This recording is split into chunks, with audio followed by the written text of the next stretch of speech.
Imampet SC గురుకుల పాఠశాలలో వరుస ఆత్మహత్యలు వైష్ణవి, అస్మితలవి ఇవి ఆత్మహత్యలుగా మేము భావించట్లేదు.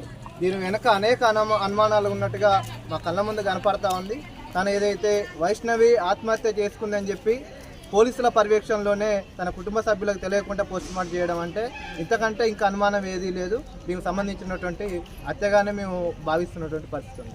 ఈరోజు ఇక్కడ ఉన్నటువంటి అధికారులు చెప్తా ఉన్నారు, విద్యార్థుల యొక్క తల్లిదండ్రులకు కౌన్సిలింగ్ ఇస్తున్నామని చెప్తా ఉన్నారు.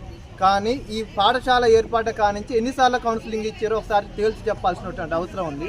ఇవాళ 20 మందికో 40 మందికో ఇస్తున్నామని చెప్తా ఉన్నారు, కానీ ఎలాంటి కౌన్సిలింగ్ ఈ పాఠశాలలో జరగట్లేదు అనేది వాస్తవం. దీని మూలంగా విద్యార్థులకు కౌన్సిలింగ్ ఇవ్వకపోవడము, ఇలాంటి జరగకపోవడం వలన ఇలాంటి సంఘటనలు కూడా జరుగుతూ ఉన్నాయి. అదేవిధంగా వైష్ణవి కావచ్చు, సంబంధించినటువంటి ఆస్మితలు కావచ్చు, ఇంకా అనేక మంది పిల్లలకు కూడా సంబంధించిన ఈ పాఠశాలలో 6th క్లాస్ పిల్లలకి సంబంధించినటువంటి 24 గంటల నొప్పికి సంబంధించిన ఆపరేషన్లు అనేక మంది జరిగినటువంటి పరిస్థితి ఉంది. కానీ దీనికి సంబంధించినటువంటి దాంట్లో కౌన్సిలింగ్కి ఇస్తున్న వాళ్ళ దాంట్లో ఎక్కడ కూడా ఇచ్చినట్టు లేదు. ఇచ్చినట్టుగా ఉంటే పేరెంట్స్ మీటింగ్ పెట్టినట్టు ఉంటే పిల్లలకు సంబంధించినటువంటి విషయాలని తల్లిదండ్రులకు చెప్పినప్పుడు బెదిరించినటువంటి ధోరణి పాఠశాలలో ఉండడం మూలంగానే ఈ విషయాలు ఈరోజు ఈ సంఘటన జరిగినట్టుగా మేము భావిస్తూ ఉన్నాం. దీనికి సంబంధించినటువంటి కౌన్సిలింగ్ కూడా పూర్తి స్థాయిలో నెలకు ఒకసారి జరగాల్సినటువంటి అవసరం ఉంది.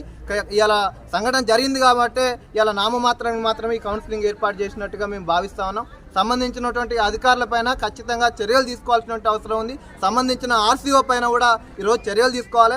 కేవలం ఇలా ప్రిన్సిపాల్ పైనే నామమాత్రంగా సస్పెండ్ చేసినామని చెప్పి చేతులు దులుపుకుంటున్నటువంటి పరిస్థితి ఉంది.